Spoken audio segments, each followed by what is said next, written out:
2 Kings 11. Athaliah, King Azahiah's mother, murders her family when she finds out her son is dead. Her daughter hides Joash, Azahiah's son, for 7 years. During that time, Queen Athaliah rules Judah for those 7 years. Jehoiada, the priest, arranges Joash to be anointed king when he turns 7 years old. Jehoiada, the priest, has his grandmother, Athaliah, put to death. 2 Kings chapter 12. King Joash of Judah delegates temple repair to the priests. Priests collect the money, but do not complete the repairs. Joash places a chest with a hole in the temple to securely collect church donations.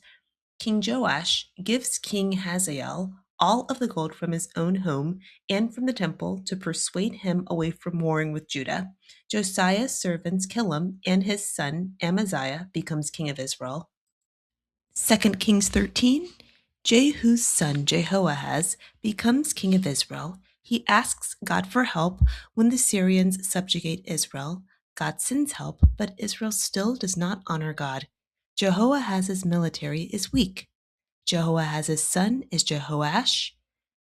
When Jehoash dies, another person named Jeroboam becomes king of Israel. At the end of 2 Kings 13, Jehoash is the king of Israel, Ben-Hadad is the king of Syria, and Amaziah is the king of Judah. 2 Kings 14. Amaziah becomes king of Judah at age 25. He reigns for 29 years. Amaziah is a godly king, but not as honorable as David. Judah still participates in idol worship, and Amaziah has the men who killed his father, Joash, slain. Amaziah enjoys a victory, renaming the Edomite territory they have just acquired. He invites King Jehoash of Israel to a meetup.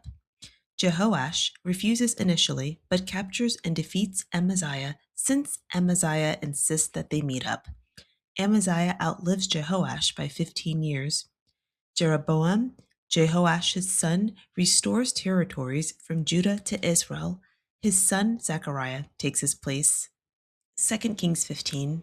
This chapter focuses on the leadership changes in Israel during Azariah or Uzziah's 52-year reign over Judah.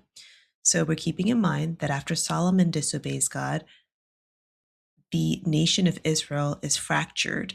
The majority is under one kingdom, Israel, and there's one tribe under the kingdom, Judah. So after Solomon's disobedience, these are now functioning as two separate kingdoms.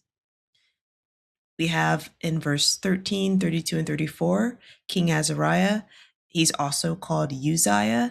This is Jotham's father. So we're going to see, because he's going to be king for 52 years over Judah, we're going to see these other changes in leadership, but they're going to be in Israel, that other kingdom, or, the other group of Jacob's descendants that are functioning as a separate kingdom. Okay? So verse 1 through 7, we have, so the reason why I have 13, 32, 34 is just to keep it clear that King Azariah is also Uzziah. So depending on what translation you read, or sometimes in the same passage, you'll see Uzziah, but Uzziah is the same person, and this is Jotham's father. Okay? So in verses 1 through 7, we're talking about Uzziah, but he's going to remain king until the end of the chapter. So King Zechariah is king of Israel. Then we have King Shallum, King Menahem, King Pekahiah, King Pekah. And then we have verse 32 through 36, Jotham of Judah. This is King Azariah's son. So he takes over. And then in verses 37 through 38, there's a conflict during Jotham's reign. And King Rezin of Syria and Pekah of Israel were warring against King Jotham at the end of this chapter. 2 Kings 16. This chapter details the reign of King Ahaz over Judah. King Ahaz was not godly and participated in heathen rituals. King Ahaz pays King Tiglath-Pileser of Assyria to defeat King Rezin of Syria. King Ahaz has his priest construct an altar similar to the one Tiglath-Pileser has. King Ahaz creates an ordinance to celebrate some of Israel's customs given to Moses in Exodus and Leviticus. King Ahaz changes some of the cosmetic aspects of the temple to appease King Tiglath-Pileser. Hezekiah, Ahaz's son, Ahaz's son, becomes king of Judah next. 2 Kings 17. This chapter focuses on Hoshea, the king of Israel, and how he was dominated into subservience by the Assyrian king. The Assyrian then captures all of Israel, forcing Israel into servitude so devastating that Israel was carried away from the land God gave them. The Assyrians brought other peoples to Canaan to occupy the land God meant Israel to live in. Lions invade the area, slaying some of the people. The Assyrian king arranges an Israelite priest to teach the inhabitants about the God of Israel. He assumes this is a result of God's wrath. The inhabitants worship the God of Israel alongside their own gods. Israel no longer lives in Canaan. 2 Kings 18. This chapter details the events in Judah under Hezekiah's reign. After Assyria conquers, removes, and replaces the majority of Israel off of their promised land, they attack Judah. Hezekiah pays them, but the Assyrian king sends 3 of his men with an army to confront Israel anyway. They loudly antagonize Judah's confidence, naming every valid event that should have made Judah surrender. Instead of a response, Judah says nothing as King Hezekiah commanded. The 3 Israelites recant the event to the king. 2 Kings 19. When the messengers of Judah recant Assyria's threats, Hezekiah contacts prophet Isaiah for guidance. Isaiah responds with a prophecy that Assyria will be defeated. Assyria and Libnah are now at war. The Ethiopian king writes a letter warning Hezekiah that God will not be able to help him against the Assyrians. Hezekiah prays for God's help. An angel of the Lord came to the Assyrian military camp at night and slaughtered 185,000 people. The Assyrian king, Sennacherib, left and went to live in Nineveh.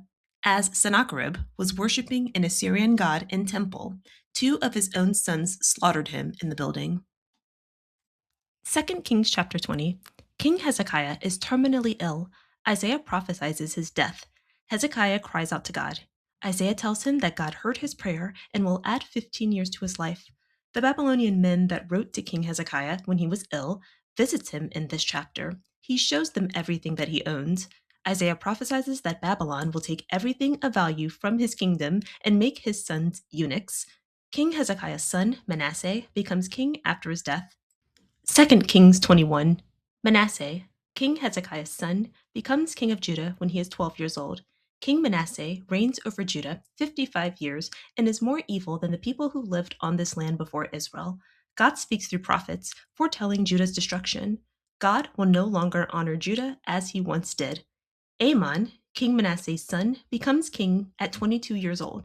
He follows his father's footsteps as an evil king. He reigns 2 years before his servants take his life. The kingdom people take the lives of the servants responsible and make Josiah, Amon's son, king. 2 Kings 22. Josiah, king of Judah, becomes king when he is 8 years old. He is godly and makes arrangements to repair the temple through Hilkiah the priest.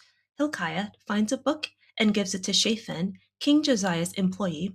Shaphan reads the book to Josiah, who mourns in distress. King Josiah asks Hilkiah and 4 other men to get an interpretation from a religious official. Huldah, the prophetess, confirms the tragic future of Judah. She tells Josiah's men that he will die before the wrath of God hits Judah. The men return to the kingdom and tell Josiah. 2 Kings 23. King Josiah gathers the kingdom elders and reads the book that was given to him by the high priest. The kingdom agrees to keep the commands of God. King Josiah destroys the altars, temples, and shrines that were created for other gods. He also removed the people participating in alternative rituals prohibited by God. King Josiah dies in war. King Josiah's son, Jehoahaz, becomes king and is evil. Within 3 months, Jehoahaz is captured by the Egyptian king, and Judah is paying heavy taxes. 2 Kings 24. Jehoiakim breaks away from servitude under Babylon. and God sends four groups of people to attack Judah. He dies, and his son Jehoiachin becomes an evil king next. King Nebuchadnezzar of Babylon besieges and removes King Jehoiachin, his family, the skilled workers, and anyone else capable of war from Judah, leaving only the poorest people on the land. The king of Babylon appoints Mattaniah, Jehoiachin's uncle, to become king of Judah next.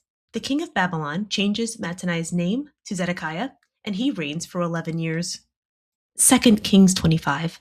In Zedekiah's ninth year ruling Judah, King Nebuchadnezzar of Babylon works with the Chaldees people in leading a successful attack against what is left of Judah.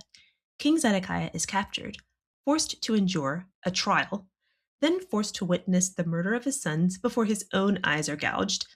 Nebuzaradan, a Babylonian servant, burns down the houses that remain in Judah as well as the temple Solomon built. The poorest people of Judah are left on the land. King Nebuchadnezzar made Gedaliah ruler over Judah. Ishmael, a notable man of Judah, attacks Gedaliah with 10 men and takes his life. We learn Jehoiachin has been in captivity in Babylon 37 years. King Evil Merodach shows kindness to Jehoiachin and gives him an allowance of food for the rest of his life. This is the end of Judah and the book of 2 Kings.